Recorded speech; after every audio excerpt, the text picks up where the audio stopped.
전 세계에 계신 하늘파 청취자 여러분 반갑습니다. 여러분의 친구 라쿤입니다. 네, 안녕하세요. 레몬입니다. 네, 저번 시간에 이어서 Do You Know 아브라함 편이 돌아왔습니다. 역시 오늘도 요한지파 이천교회 박소영 강사님도 함께하고 계신데요. 강사님 안녕하세요. 네, 안녕하세요. 반갑습니다. 저번 시간에 아브라함에 대해서 이야기를 나눠보았습니다. 전편에 진행을 했지만 저도 아직 여운이 남아있는데요.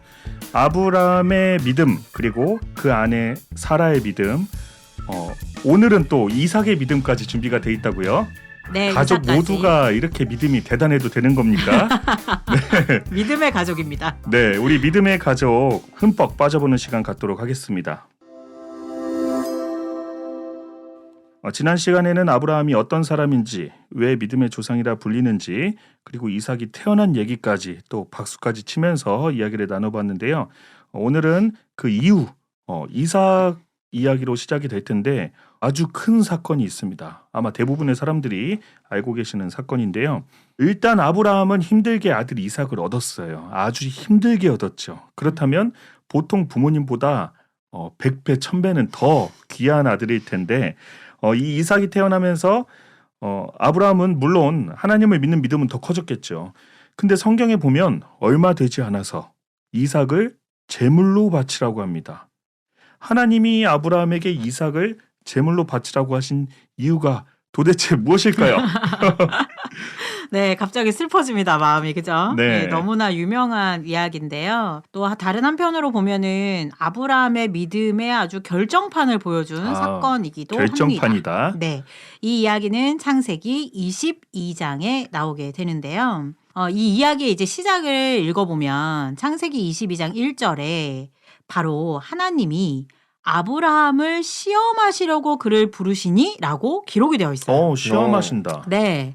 그러니까 사실 이것은 하나님이 아브라함을 시험하신 게 맞아요. 아브라함도 하나님을 믿어가는 과정이 있었잖아요. 네. 25년이라는 과정을 통해서. 그렇죠. 그런데 하나님도 아브라함을 믿을 근거와 과정이 필요하셨겠죠. 지난 시간에 레모님이 왜 25년이나 걸린 거냐. 네. 너무 길다. 거기서 이런 이제 얘기 흔들렸죠. 했었잖아요. 그래서 약간 이제 흔들렸었잖아요. 네. 그런데 하나님도 그런 과정이 필요하셨기 때문에 25년이나 아들 주는 것을 더디하시지 않았나 이런 생각도 들고요. 네. 그런데 그것으로 시험이 끝난 것이 아니었습니다. 아하. 네, 마지막 관문이라고도 할 수 있는 충격적인 시험이 남아 있었는데요. 최종 면접이 남아 네. 있었군요. 압박 면접보다 더한 네. 바로 100세에 낳은 아들, 너무나 귀한 아들인 이삭을 모리아 산으로 데려가서 번제로 드리라는 것이었어요. 아니 이렇게 귀하게 얻은 아들을 네. 제물로 바치라고요? 네, 주지나 말지 이런 네. 말이 절로 나오죠. 그죠? 그렇죠. 네. 자, MC님들은 어떻게 하실래요? 하나님이 부르셔가지고 네가 100세에 낳은 아들을 번제로 드려라. 어떻게 하실래요? 저는 일단 주변을 돌아보면 양이 많이 있습니다. 네. 그 양의 얼굴을 약간 사람 얼굴처럼 꾸밀 거예요. 그래서 네. 이 양이 내 아들 이삭이다 하고 네. 제물로 한번 바쳐보겠습니다.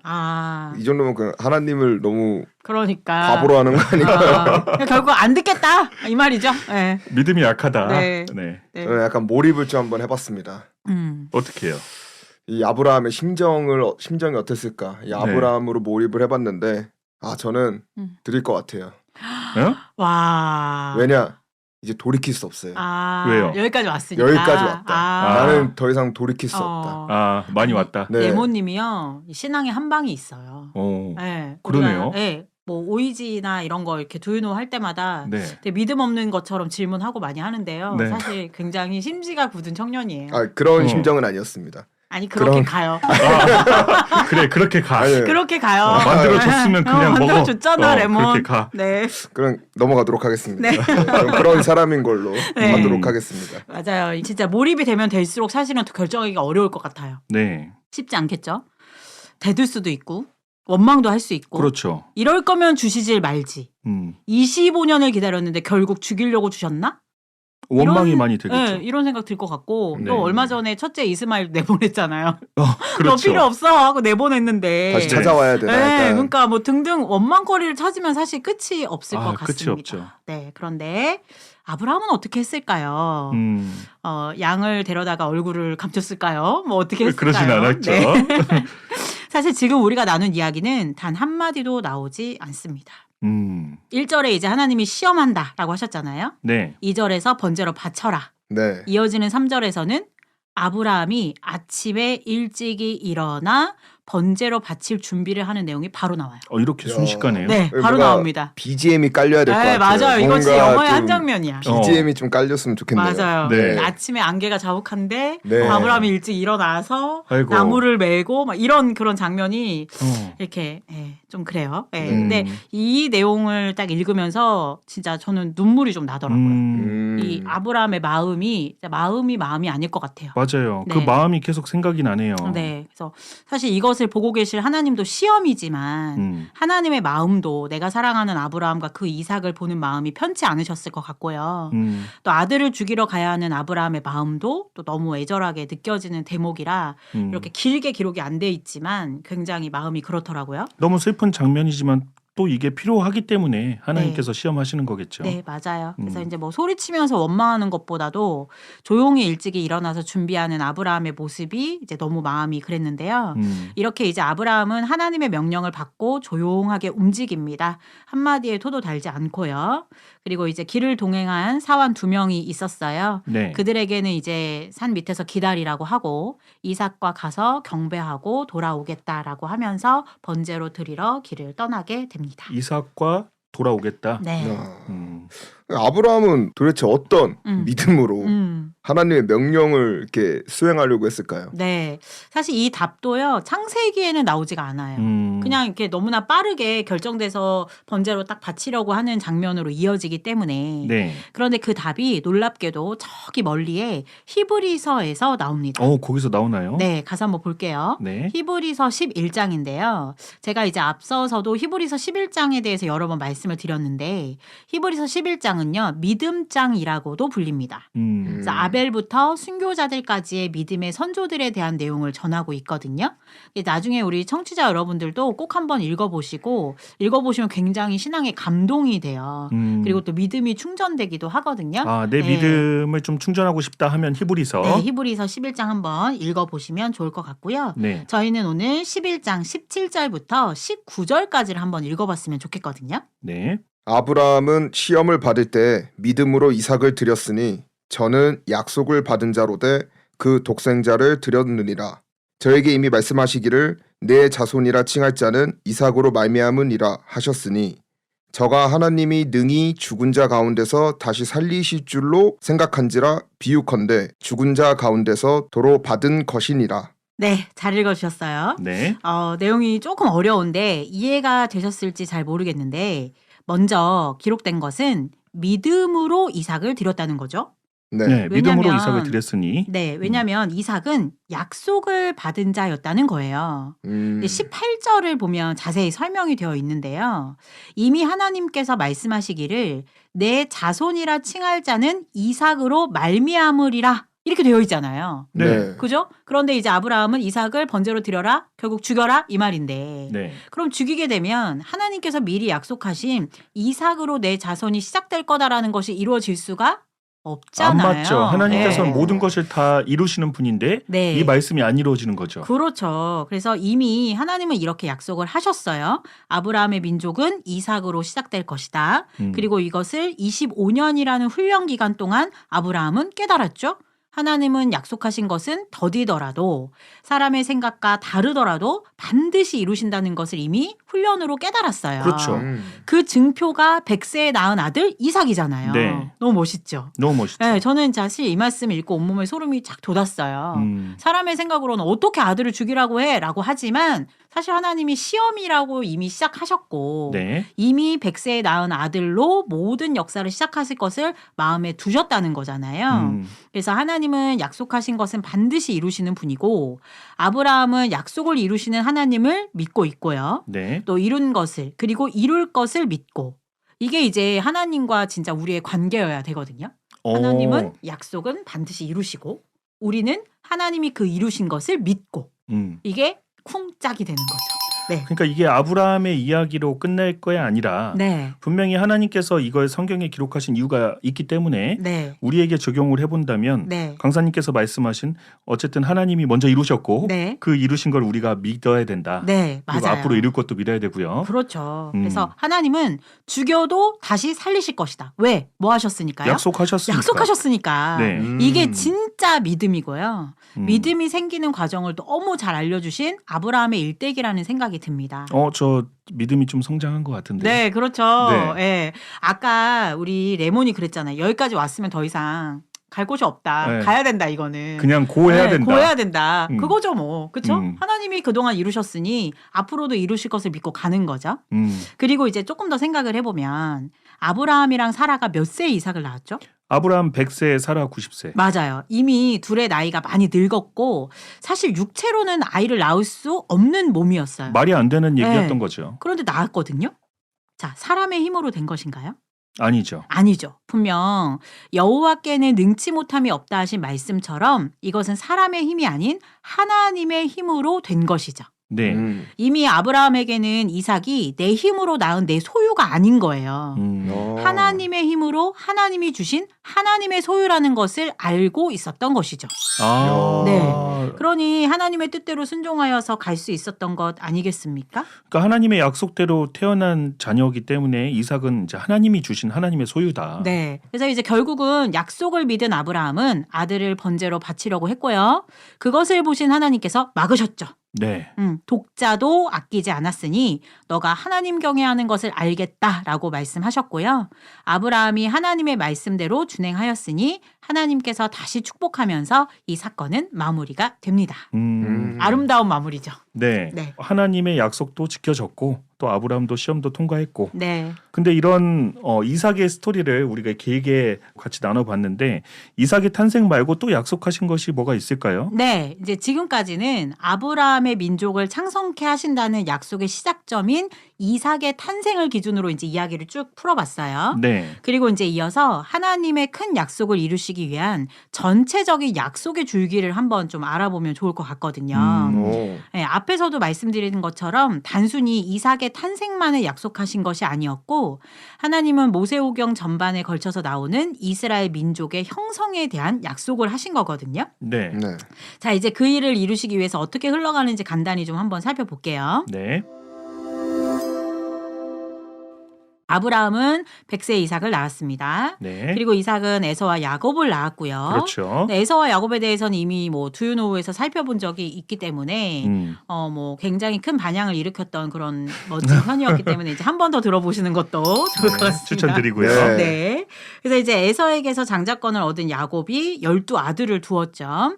예, 루우벤부터 베냐민까지요. 네. 이제 그 가운데 11번째 아들이었던 요셉이 형들의 시기 질투의 사건으로 애굽으로 팔려가는 사건이 있었고요. 네. 뭐 이 사건도 사실 단순한 형제 잔혹사는 아니었죠. 애굽으로 이스라엘을 이주시켜서 군대로 키우고 가나안 땅을 다시 회복하고자 하는 하나님의 큰 그림이었거든요. 그렇죠. 큰 계획이었죠. 맞아요. 이런 과정들이 하나님이 약속을 이루어 가시는 과정이었다는 것이 창세기 45장 7절로 8절을 보면 명확히 나와요. 이거 한번 보고 갈까요? 네, 읽어보겠습니다. 그런즉 나를 이리로 보낸 자는 당신들이 아니요 하나님이시라. 하나님이 나로 바로의 아비를 삼으시며 그 온 집의 주를 삼으시며 애굽 온 땅의 치리자를 삼으셨나이다. 당신들은 속히 아버지께로 올라가서 고하기를 아버지의 아들 요셉의 말에 하나님이 나를 애굽 전국의 주로 세우셨으니 내게로 지체 말고 내려오사. 네, 잘 읽어주셨어요. 이처럼 이 모든 과정은 하나님께서 하신 일이라는 거죠. 네. 아브라함과 하신 약속을 이루시기 위한 큰 설계와 이루심인 것이죠. 자, 그럼 이제 아브라함에게 하나님께서 주신 약속을 살펴볼게요. 이삭을 시작으로 해서 도대체 어떤 것을 약속하신 것일까? 창세기 15장 13절부터 16절에 그 내용이 나오는데요. 이것도 한번 같이 읽어보면 좋을 것 같아요. 여호와께서 아브람에게 이르시되 너는 정령이 알라 내 자손이 이방에서 객이 되어 그들을 섬기겠고 그들은 400년 동안 내 자손을 괴롭게 하리니 그 섬기는 나라를 내가 징치할지며 그 후에 네 자손이 큰 재물을 이끌고 나오리라. 너는 장수하다가 편안히 조상에게로 돌아가 장사될 것이요.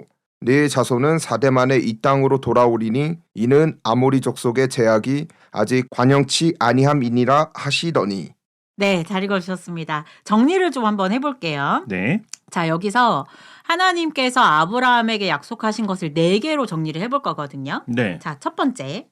아브라함의 자손이 이방에서 객이 된다. 이방에서 객이 된다는 건 주인이 아니라 손님이 된다는 거죠. 네, 그렇죠. 그다음 두 번째. 400년 동안 자손을 괴롭게 한다. 하나님의 자손이 괴롭게 하는 일이 있을 것 같다는 거죠. 괴롭을 당한다. 그죠? 그다음 세 번째는 하나님이 그 자손을 괴롭게 한 그들을 징치하고 큰 재물을 이끌고 나오게 하신다. 네 번째, 4대 만에 이 땅으로 돌아온다. 이렇게 정리할 수 있거든요. 네. 이방에 객이 된다. 그런데 거기서 괴롭힘을 당한다. 네. 그러나 하나님이 그들을 심판하고 큰 재물을 이끌고 나온다. 네. 그런데 그것이 4대만이다. 어. 이거거든요. 4대 만에 이루어져야 된다는 게 명확하네요. 네, 그렇죠. 그래서 이 과정을 이루시기 위한 첫 걸음이 바로 100세에 낳은 이삭의 탄생이었던 겁니다. 이삭의 이야. 탄생으로 네. 이제 시작이 된다. 네, 시작입니다. 네. 그럼 이제 우리가 지금 알아본 이 약속들을 어떻게 이루셨는지 이제 하나씩 한번 알아보도록 할게요. 네. 첫 번째, 아브라함의 자손이 이방에서 객이 된다. 이 내용인데 이 사건의 성취는 우리가 사실 너무 잘 알고 있어요. 그리고 네. 또 이 또한 두유노 모세편에서도 다룬 적이 있습니다. 두유노 홍보를 자주 하시네요. 이 두유노 모세편이요. 이 굉장히 그 네. 조회수가 높습니다, 여러분. 이것도 네. 반향을 일으켰나요? 장난 아닙니다. 네, 이거는 아이고. 2번씩 더 들으셔도 될 것 같습니다. 네. 그래서 이제 창세기 후반부에 시작되는 이야기와 출애굽기 1장의 말씀을 통해서 알아볼 수가 있는데요. 먼저는 창세기 46장에서 요셉의 가족들이 애굽으로 이주하는 내용이 나와요. 먼저는 이제 고센 땅으로 들어와서 애굽의 후대를 받으면서 애굽 생활을 시작을 하게 되고요. 이 이야기가 출애굽기 1장에서 이어지게 됩니다. 출애굽기 1장 1절부터 5절의 말씀 한번 보고 갈까요? 네. 야곱과 함께 각기 권속을 데리고 애굽에 이른 이스라엘 아들들의 이름은 이러하니 르우벤과 시므온과 레위와 유다와 이사갈과 스불론과 베냐민과 단과 납달리와 갓과 아세리요 이미 애굽에 있는 요셉까지 야곱의 혈속이 모두 70인이었더라. 네, 이렇게 이제 애굽으로 이주하게 되었다. 이걸 알려주시는 내용이거든요. 네. 자, 이렇게 이스라엘 민족이 애굽으로 들어가게 되었고 이후 요셉과 그의 모든 형제와 그 시대 사람들은 이제 시간이 지나니까 다 죽었겠죠. 네. 그런데 이제 이스라엘 자손의 약간 특징이 뭐냐면 생육이 중다하고 번식하고 창성하고 심히 강대했다 이런 표현이 나와요. 무슨 말이죠? 네, 그러니까 굉장히 건강했나 봐요. 아. 그러니까 자녀도 잘 낳아. 근데 또 건강해. 그러니까 또 저 잘 낳아. 그러니까 이게 점점점 민족이 커지는 거예요. 자녀를 이제 한둘이 아니라 뭐 네, 여럿을. 많이. 요셉의 형제가 몇 명이었죠? 아들만? 아들 12이잖아요. 그잖아요. 이렇게 이제 많이 낳는 거죠. 요즘에는 뭐 말도 안 네. 되는 이야기네요. 그렇죠. 그래서 많이 낳다 보니까 어떤 표현까지 나왔냐면 심히 강대하여 온 땅에 가득하게 되었다라고도 말씀을 하십니다. 네. 네. 근데 이제 건강하고 자녀 출산도 많이 하니까 이 애굽이라고 하는 나라에 이스라엘인이 많아진 거예요.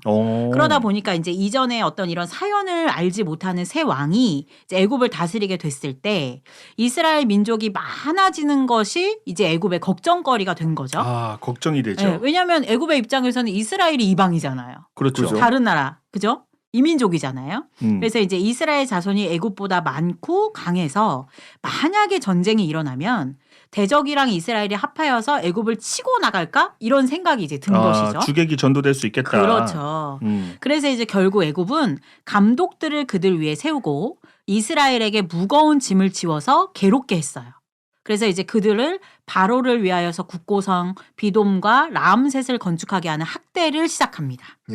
네, 그래서 이렇게 노역과 학대를 당하게 된 이스라엘은 더 이상 요셉 때의 주인의 역할이 아닌 객과 같은 입장이 된 것이죠. 어찌 보면 그 예전 시대이기 때문에 이렇게 인간의 어떤 평등권이나 이런 게 정립되지 않은 그런 시대에서 이스라엘 나라 사람들이 많아지다 보니 어찌 보면 그 애굽에 있는 사람들이 경계가 되어서 노역과 학대를 지금 하게 된 거죠. 네, 그렇죠. 그래서 이제 자기 집이 아닌 애굽에서 이제 그러한 역할을 하게 되었고요. 네. 두 번째는 이제 400년 동안 자손을 괴롭게 한다는 거였잖아요. 네. 이 내용은 출애굽의 장면을 보면 그 답이 나옵니다.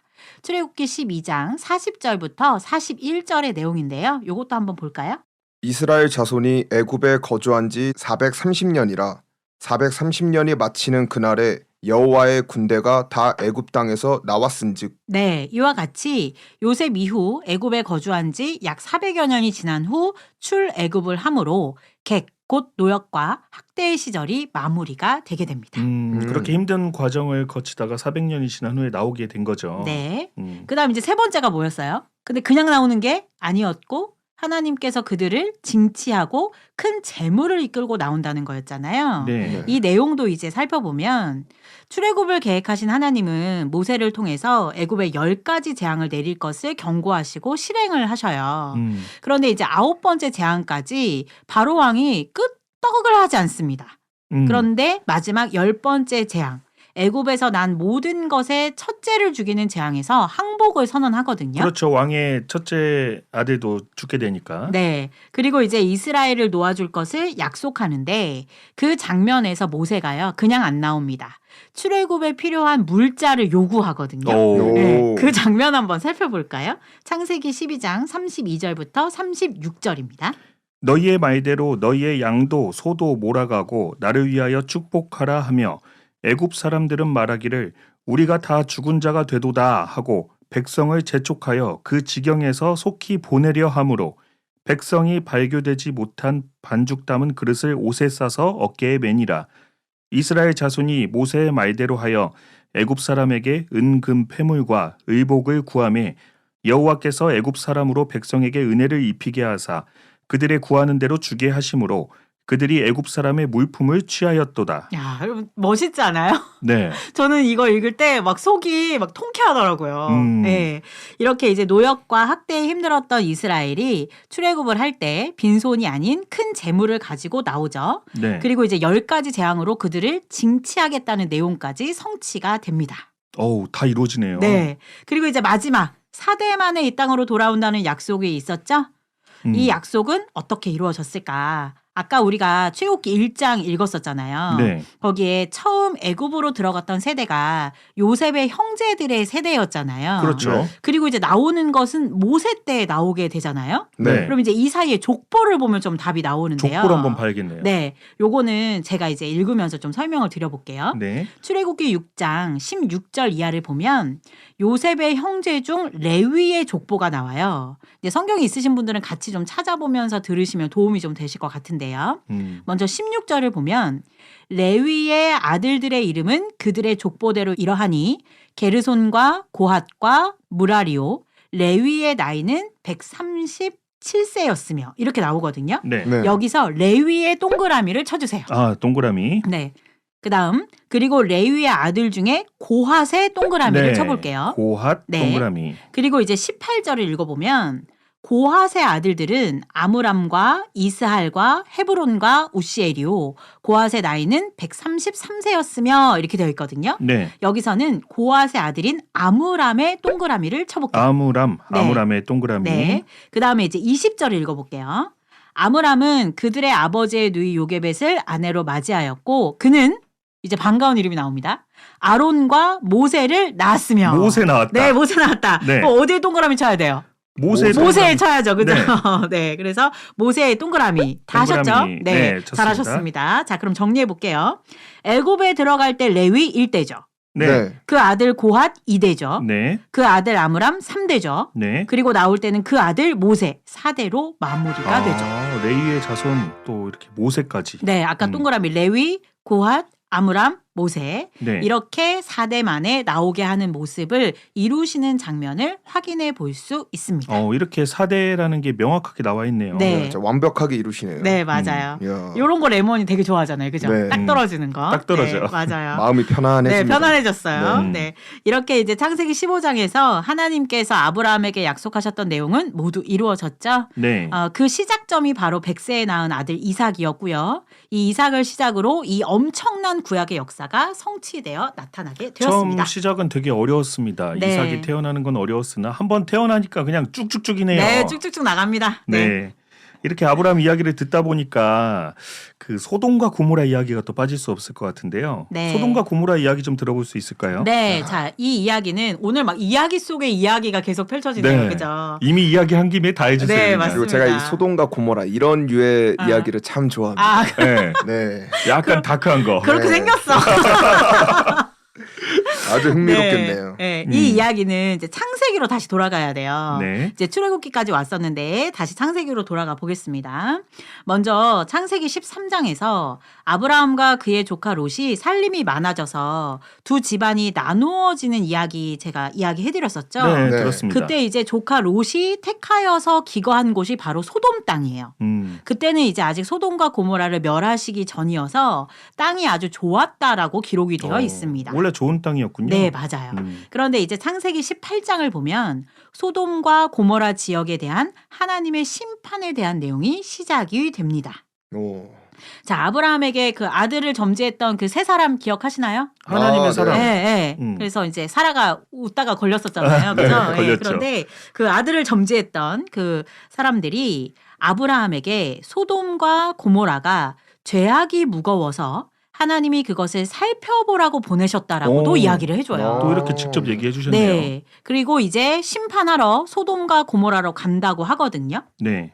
근데 이제 아브라함의 입장에서는 거기 자기 조카의 가족들이 살고 있잖아요. 있죠. 네. 그래서 이제 마음이 안타까운 마음이 들었겠죠. 그래서 아브라함이 하나님께 질문합니다.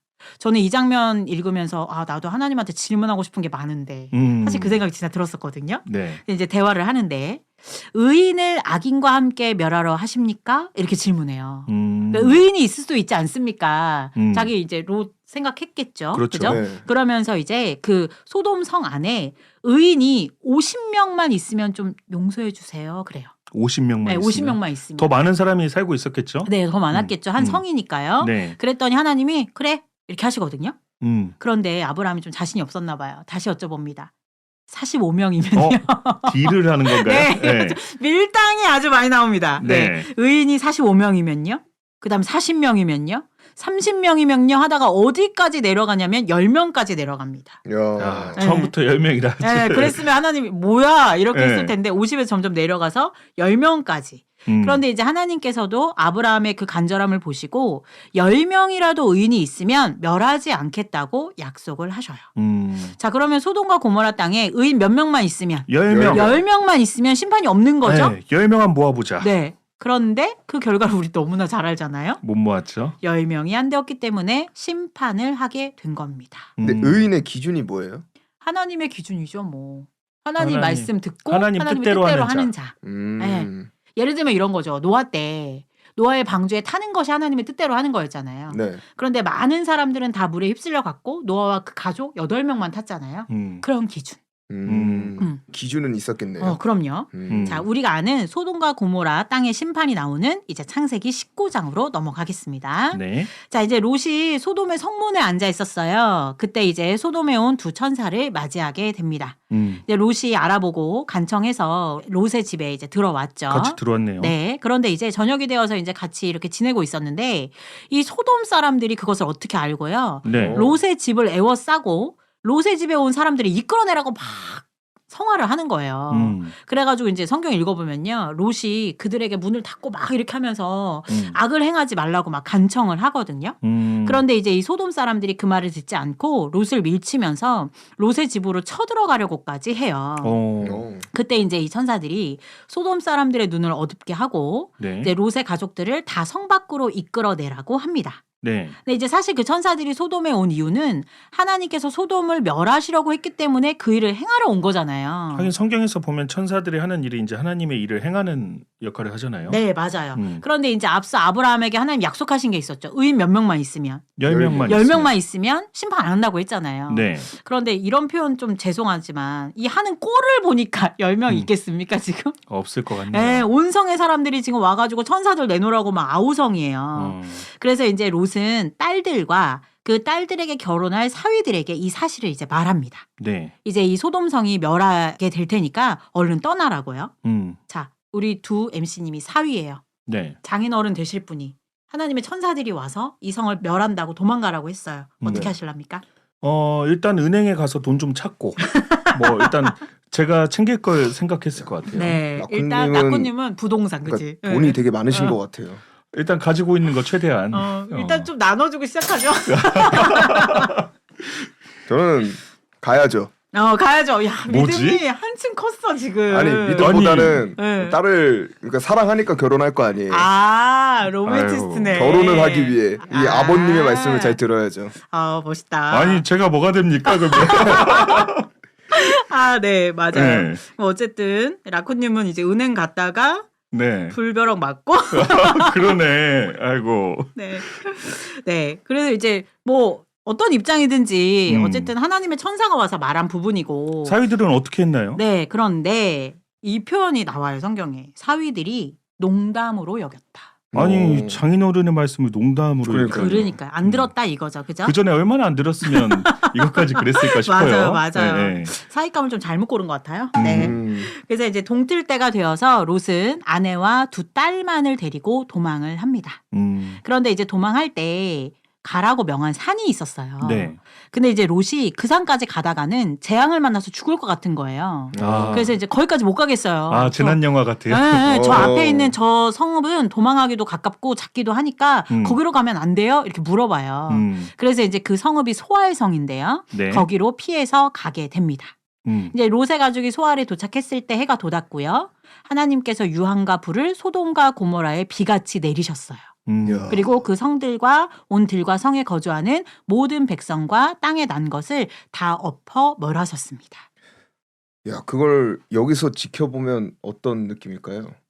너무 무서울 것 그 같아요. 멀리서 진짜. 그게 딱 네, 보일 맞아요. 거 아니에요. 네. 이 재난 영화 생각만 해도 무서운데. 야. 맞아요. 눈앞에서 네. 펼쳐지는 거잖아요. 네, 맞아요. 그래서 이제 결국은 10명이 없어서 그 성이 음. 멸하게 된 거고 음. 하나님의 명령을 들은 자는 롯과 롯의 가족밖에는 없었던 것이죠. 진짜 이럴 줄 알았으면 더 그 전에 반성을 했겠죠. 네, 맞아요. 음. 그래서 이제 아브라함도 멀리서 그걸 봤어요. 네. 소돔성이 이제 막 불비가 내리는 걸 봤고 음. 성경에는 어떻게 기록이 돼 있냐면요. 롯이 거주하는 성을 엎으실 때에 하나님이 아브라함을 생각하사 롯을 그 엎으시는 중에서 내보내셨더라라고 기록하고 계세요. 롯은 또 이 아브라함의 조카였고 또 아브라함의 어떤 간절한 마음이 있었기 때문에 하나님께서 롯을 또 구해주시기도 하시네요. 네, 맞습니다. 음. 네, 결국 10명이 없어서 성은 무너지게 심판받았다. 됐죠. 네. 네, 그럼 소돔과 고모라 이야기에서 네. 우리가 얻을 수 있는 교훈은 무엇인가요? 네.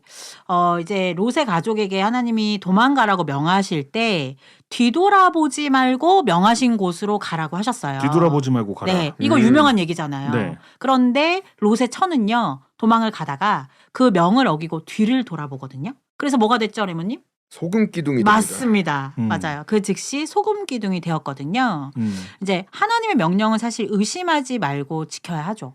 우리가 이제 아브라함 얘기를 통해서 얻은 교훈이 그거 하나 아닙니까? 그죠? 네. 왜냐하면 그렇게 하라고 하신 이유가 있고 하나님은 약속하신 것은 반드시 지키시는 분이니까요. 그죠? 그럼 왜 뒤돌아보지 말라고 하셨을까? 누가복음 17장 28절 이하의 말씀을 한번 살펴보면 좋겠는데요. 예수님이 재림의 때를 말씀하시면서 세상에 롯의 때와 같다고 하시거든요. 사람들이 먹고 마시고 사고 팔고 심고 집을 짓는다고 하시면서 네. 근데 먹고 마시고 집 짓는 게 잘못되었다는 건 아니고요. 그렇죠. 우리 생활이니까. 네, 하나님의 일에는 관심이 없고 자기의 일에만 관심이 있다는 거죠. 이게 천국과 구원에는 관심이 없으니까 세상살이를 통해서 악해지고 하나님에게서는 멀어질 수밖에 없잖아요. 롯의 처가 뒤를 돌아본 것은 단순히 고개를 돌린 것이 문제가 아니에요. 하나님의 뜻보다 이전의 자기 생활을 돌아본 것이죠. 마치 그 라쿠니가 이제 부동산을 생각한 것처럼 혹은 이제 집에 있는 네. 여러 재물들을 가져오려고 한 것처럼 자기 생활을 뒤돌아봤겠죠. 네. 이 생활이 상당히 마음에 들었나 봐요. 그랬나 봐요. 그죠? 네. 그 아까웠으니까 이제 한번 돌아봤겠죠. 그죠? 네, 네. 재밌었는데 네, 하면서 맞아요. 그래서 이어서 이제 누가복음 내용을 좀 더 보면 롯이 소돔에서 나가던 날에 하늘로서 불과 유황이 비오듯하여 저희를 멸하였다. 이 말씀을 하시면서 31절에는 예수님 재림 때의 그 날에 만일 사람이 지붕 위에 있고 그 세간이 집 안에 있으면 그것을 가지러 내려오지 말 것이요. 밭에 있는 자도 이와 같이 뒤로 돌이키지 말 것이니라 라고 기록이 되어 있어요. 비슷한 내용이죠. 그죠? 네, 그러네요. 롯의 처에게는 뒤돌아보지 말라고 했고 마지막 주 재림 때에는 집안에 있는 걸 가지러 가지 말라고. 그러면서 32절에 롯의 처를 생각하라 라고 말씀하셨거든요. 그러니까 결국은 하나님의 뜻과 반대되는 세상에 마음을 두거나 그런 행위를 두면 안 된다는 말씀인 것이죠. 근데 이제 이것은 비단 자기 생활뿐만 아니라 내 신앙에서도 마찬가지예요. 재림 때 하나님과 성경이 원하시는 참 신앙이 무엇인가를 알아야 되고 롯의 가족에게처럼 재림 때 우리에게도 또 가라고 하시는 또 원하시는 신앙의 모습이 있지 않겠습니까? 네. 근데 여기서 이제 지금 제가 다 자세히 말씀을 드릴 수는 없지만 재림 때 우리에게 가라고 하신 구원의 처소도 성경에는 사실 기록이 되어 있어요. 이 부분은 나중에 우리가 다시 주제를 정해서 대화 나눠보면 좋을 것 같아요. 다음 출연 또 예약 이제 한번 하는 거죠. 또 중요한 내용인가 보네요. 네, 맞아요.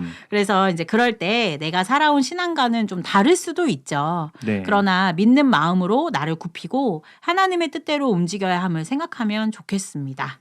그런데 이제 이 롯데의 소돔과 고모라 사건이요. 어디에도 나오냐면요. 베드로후서 2장에도 기록이 되어 있거든요. 신약 성경에도 나오는군요. 네. 하나님은 한 번 딱 각인되시면 그걸 계속 얘기하시잖아요. 아, 그렇죠. 네. 이거 한번 읽어볼까요?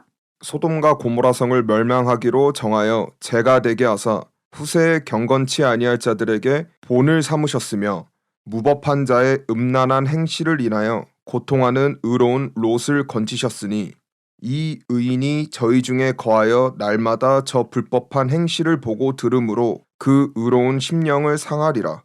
주께서 경건한 자는 시험에서 건지시고 불의한 자는 형벌 아래 두어 심판날까지 지키시며.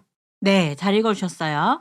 소돔과 고모라 성을 멸망하기로 정하여 재가 되게 하사 후세에 그 이후에 경건치 아니할 자들에게 본을 삼으셨다라고 말씀하시잖아요. 본을 삼았다. 네, 그러면서 경건한 자는 시험에서 건지시고 불의한 자는 형벌 아래 두어 심판날까지 지키신다. 이렇게도 말씀하시잖아요. 네. 그러니까 경건한 자를 시험에서 건지시고 불의한 자는 형벌 아래 두어 심판하신다는 이 말씀이 저는 참 마음에 딱 와닿더라고요.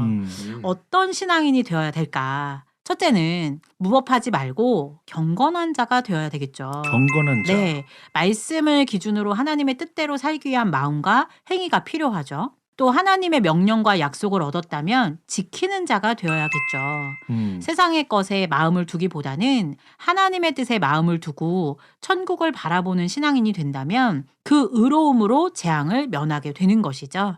이것이 이제 예수님 다시 오시는 재림 때에도 그러하다고 하니 오늘날을 살고 있는 우리 또한 이 말씀에 경각심을 가지면 좋겠습니다.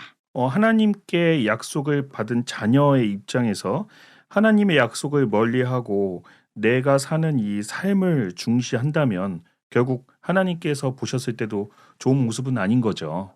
그래서 하나님께서 이런 그 아브라함의 이야기, 또 이삭의 이야기, 또 소돔과 고모라 때의 롯데의 이야기까지 우리에게 말씀해 주신 걸 보면 어쨌든 우리에게 말씀하시고자 하는 게 분명히 있으실 텐데 그런 메시지를 제가 느끼기에는 하나님의 약속을 믿고 지키고 그대로 행하는 자가 되어야겠다. 이런 생각이 드는데요.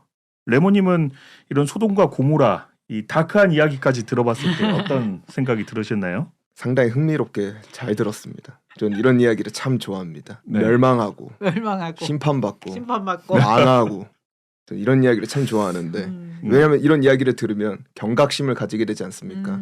그래서 참 좋아합니다. 레몬은 이런 이야기 들으면 네. 어떤 입장에 서 있고 싶어요? 당연히 이런 입장이 안 된 사람의 편에 서고 싶지 네, 않겠습니까? 의로운 자, 그죠? 네. 네, 네, 맞습니다. 또 강사님의 교육이 잠깐 들어왔었죠. 네, 정신 차리라고. 정신 안 네 자신을 차리면 봐라. 그대로 멸망하게 될 것이다. 그렇죠, 맞습니다. 네. 네. 이번 시간에 아브라함의 굳건한 믿음 그리고 하나님의 시험을 통과했던 그 아브라함의 해피엔딩부터 시작해서 이 소돔과 고모라 이야기까지 한번 나눠봤는데 강사님께 한번 여쭤보고 싶습니다. 이 아브라함의 이야기 속에서 우리가 명심해야 될 부분은 좀 어떤 부분이 있을까요? 네, 이제 마무리하는 단계에서 가장 많이 마음과 생각에 남은 단어가 무엇인지 저도 이 청취자 여러분께 여쭤보고 싶어요. 네. 어떤 부분이 가장 마음에 남으셨을까? 이거를 댓글로 한번 받아보면 어떨까요? 좋습니다. 댓글 많은 거 너무 좋아요. 네. 그리고 다음 도우노 할 때 네. 읽어드리는 걸로. 좋다. 너무 네. 좋다. 아, 좋다. 네. 이렇게 왜냐면- 다음번에도 출연하실 거를 제가 그렇죠. 얻어냈습니다. 네. 네. 아, 좋습니다. 서로 네. 이제 언약도 하고 네. 그리고 지금 강사님께서 다시 한번 질문해 주시죠. 그 청취자분들이 댓글로 어떤 걸 남겨주면 될까요? 네, 오늘 아브라함의 이야기를 듣고 네. 어떤 단어가 가장 마음에 남았는지. 어떤 단어? 네, 어떤 단어. 쉽네요. 네, 쉽죠? 그냥 딱 네. 들어봤을 때 내가 생각나는 단어를 댓글로 네, 남기면 맞아요. 되잖아요. 네, 맞아요. 근데 레몬 이렇게 쓰면 안 돼. 그건 안 됩니다. 네. 네. 네, 그래서 이제 저는 진짜 아브라함 이야기 너무 재밌어 하거든요. 네. 그래서 가끔 혼자 있을 때 성경 볼 때 자주 읽어요, 사실은. 창세기 부분, 이 아브라함 이야기 자주 읽는데, 이 과정을 통해서 일단은 하나님은 약속의 하나님이시다라는 것을 정확하게, 너무나 명확하게 알 수 있고 또 믿음이 성장하게 되는 계기가 되는 것 같아요. 하나님은 네. 약속의 하나님이다. 네. 그리고 우리가 해야 할 일은 그 이루시는 약속을 보고 믿는 것이 신앙인이 또 해야 될 일이다. 이것 네 했으면 좋겠고요. 아까 우리가 이제 소돔과 고모라 이야기에서도 재림 때에도 그러한 일이 있다라고 말씀해 주셨잖아요. 네. 예, 구약에도 아브라함에게도 여러 믿음의 선조들에게도 하신 약속이 있었지만 사실 오늘날을 살아가고 있는 우리에게도 주신 약속이 있거든요. 그게 이제 크게 보면 신약 성경이에요. 또 자세히 세밀하게 보자면 예수님 다시 오실 때 이루어질 일들이거든요. 아브라함과 이야기를 보니까 하나님은 반드시 약속을 이루시죠. 그러면 이제 재림의 약속인 신약도 우리에게는 찬찬히 또 이루어 가시겠죠? 그럴 때 이제 우리가 사람의 생각으로 믿지 못하는 자가 될까 사실은 두려운 부분들도 있거든요. 알려주어도 또 웃고 말까 두렵기도 하고요. 네. 그러니까 이제 우리에게 주신 약속이 무엇인지 또 어떻게 이루어 가실지도 알아보고 지키는 이 시대에 정말 하나님이 원하시는 의로운 신앙인이 되었으면 좋겠습니다. 저는. 네. 네.